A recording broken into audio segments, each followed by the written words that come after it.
মুক্তিযোদ্ধারা 5ই আগস্ট করছে কালো শক্তি জামাত।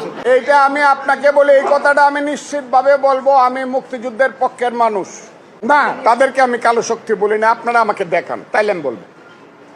যদি কেউ প্রমাণ দিতে পারেন তারা কালো শক্তি, তাইলে আমি, যদি তারা আমার সামনে আসে, আমি বলবো yes, I do agree with you এবং I pray to you, please pardon me, আমাকে মাফ আপনি করুন। জামাতকে কালো শক্তি বলে এটাকে 5ই আগস্টে দিয়ে জামাত। আমি এটা বলে এই উত্তর আপনি আমার সামনে পাবেন না।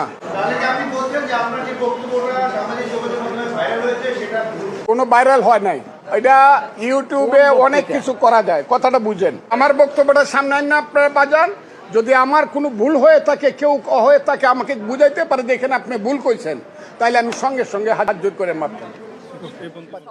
যারা ওই এইটার অভিনয় করছে, 5ই আগস্টের অভিনেতা যারা, মানুষ বুঝে ফেলেছে এরা হইলো রাজাকারের বাচ্চা। যারা 5ই আগস্ট ঘটাইছে কালো শক্তি, সেই কালো শক্তির নাম হলো জামাত ইসলাম, এবং তাদের যে অগ্রগামী শক্তি তার নাম হলো ইসলামী ছাত্র শিবির, যাকে সার্জিস আলমরা, যারা ওই এইটার অভিনয় করছে, 5ই আগস্টের অভিনেতা যারা, আমি তাদেরকে নেতা বলতে আর চাই না, তাদেরকে আমি অভিনেতা বলবো।